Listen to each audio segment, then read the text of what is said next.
tema do nosso bate-papo é sobre a tributação que o governo dinamarquês vai fazer em cima dos produtores de proteína animal por conta dos gases de efeito estufa. Eduardo, boa tarde. Boa tarde. Um prazer estar. Eduardo, para a gente poder entender de onde surgiu essa ideia, essa tributação que está aí para ser aplicada em 2030? Olha, isso as políticas climáticas advindas aí nas últimas décadas, e eu acho que a gente pode dar alguns outros exemplos. Eles têm feito uma propaganda política muito grande dizendo que a primeira é a iniciativa de taxação da produção agropecuária. Não é verdade. O primeiro país que tentou, que ensaiou fazer esse tipo de taxação foi a Holanda, que juntamente a essa política de taxação climática também prometeu fazer estatização de terras privadas, igualzinho a Dinamarca está fazendo. Conclusão, o governo da Holanda caiu e entrou em seu lugar um governo que tem uma visão completamente oposta a essa, que é um ataque frontal às atividades agropecuárias do país. Depois, a própria Nova Zelândia, que é um país cuja pecuária de leite é a atividade econômica mais importante do país, e tem também na atividade de pastoreio de ovelhas, ovinocultura, a terceira maior atividade econômica do país, também veio com uma ideia parecida. E não durou 6 meses e caiu essa lei que eles queriam passar lá na Nova Zelândia. Então, a Dinamarca está fazendo uma propaganda muito grande dessa taxação, não tem nada de novidade, são ideias que transitam há muito tempo, e está, na realidade, caminhando na contramão das tendências do que a gente observa no mundo ocidental. Tem uma tendência também, às vezes, da Europa, desses outros países, de tentarem essas mudanças muito drásticas apenas para poder causar algum tipo de burburinho, ou o senhor vê realmente que são mudanças que podem ser concretas e que podem causar realmente essas alterações em benefício a essas mudanças climáticas também? Veja, há algo de estranho no reino da Dinamarca, e eu vou explicar. Há aproximadamente 3 semanas atrás, houve as eleições para o Parlamento Europeu, e o continente foi, digamos assim, deu um recado muito grande nas urnas, fruto das políticas de esquerda que vinham sendo adotadas no continente, especialmente as políticas climáticas e as políticas de fronteiras abertas. E a direita, que tem ideias muito mais razoáveis e muito mais pé no chão, varreu as urnas em todo o continente. A exceção foi a Dinamarca. A Dinamarca, que é comandada pelos sociais-democratas há 125 anos, perdeu as eleições para o Partido Socialista. Então, foi na contramão de tudo que está acontecendo no mundo ocidental, na Europa e nos Estados Unidos. Então, agora, esse governo, talvez para fazer um pouco de populismo, para agradar seu eleitorado, lançou essa ideia e veio com essa política, com essa propaganda política que não tem pé nem cabeça, de dizer que é um exemplo para o mundo. Eles não estão olhando para os seus vizinhos. É óbvio que eles têm todo o direito de determinar seu próprio futuro, mas dizer que isso é exemplo para o mundo é mais uma pataquada política aí de políticos, nesse caso da Dinamarca.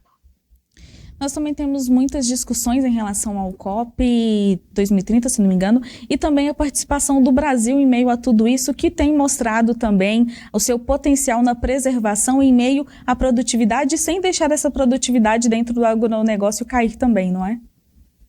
Veja, essas discussões políticas que se manifestam na ONU através das COPs, que existem todos os anos, elas não têm nada de meio ambiente, elas são puramente questões geopolíticas e trânsito de interesses dos países ricos, né?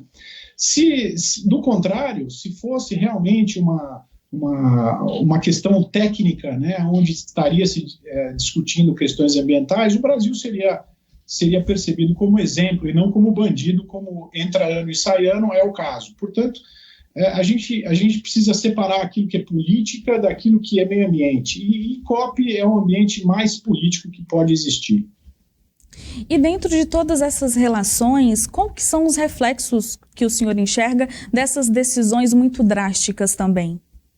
Veja, como eu comentei anteriormente, a gente tem visto uma tendência de retorno a um ambiente mais razoável de discussões, né? Isso se deu no caso da Europa, por conta da tremenda revolta popular, inclusive dos proprietários, dos produtores rurais que nós observamos lá, e que estão causando mudanças políticas tremendas. Mas eu queria lembrar um outro fator também.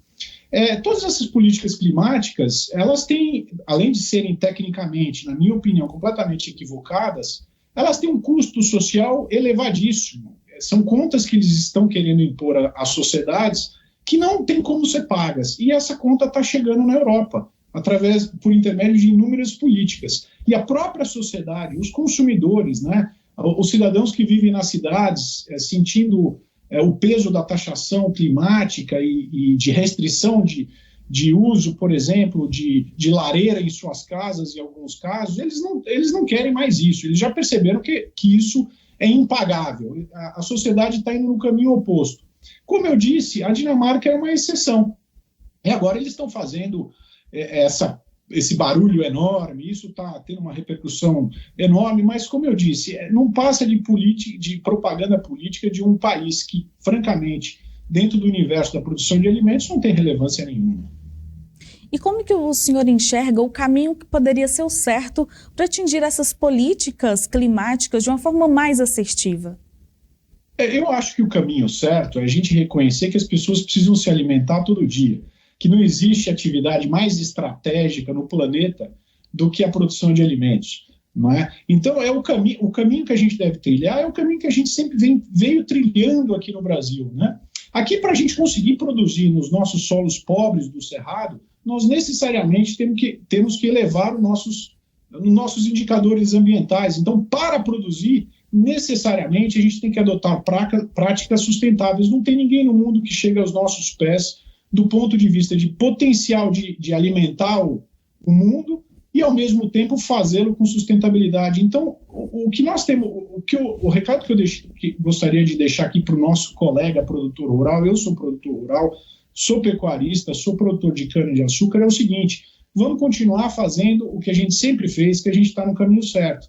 E nessa trajetória, é importante a gente ter sustentabilidade financeira, porque isso é o que paga a conta, que deixa o negócio competitivo e que ajuda a trazer a paz mundial através da alimentação do mundo, que é um papel muito importante que o Brasil cumpre. O senhor comentou sobre o Cerrado e ele é um bioma o mais diverso do mundo e a gente consegue produzir com alta produtividade, rentabilidade, o produtor consegue se manter. Como que o senhor acredita que essa comunicação pode ser mais assertiva e ser mais propagada para mostrar essa preservação que o produtor brasileiro realmente faz aí ao longo dos anos? Eu acho que essa comunicação ela tem acontecido. Eu acho que a percepção da sociedade urbana brasileira ela tem mudado. As pessoas têm se dado conta daquilo que a gente faz no campo. Eu acho que um dos itens importantes para a gente falar sobre o Cerrado é o fato de que o Cerrado é um bioma naturalmente degradado. Ele tem uma condição de solo muito pobre. É areia. Ele não tem fertilidade natural nenhuma. Então, as práticas que a gente vem adotando desde os anos 70, no início com a introdução da pecuária, né, com a braquiária, o binômio braquiária-gado-Nelore, mais tarde com a tropicalização da soja, com a introdução de variedades mais produtivas de milho e a adoção de todas essas técnicas que a gente usa no Cerrado, o objetivo dessas técnicas nada mais é do que agregar fertilidade no solo e aumentar ou propiciar, na realidade, a condição de produção. E ao fazermos isso, nós estamos aumentando, inclusive, todos os indicadores ambientais. Ao contrário do que muita gente diz, que a agricultura no Cerrado é maléfica, por exemplo, para a biodiversidade, é justamente o oposto que a gente observa, simplesmente porque a gente está enriquecendo a riqueza biológica de uma forma geral, que começa, evidentemente, com a fertilidade do solo.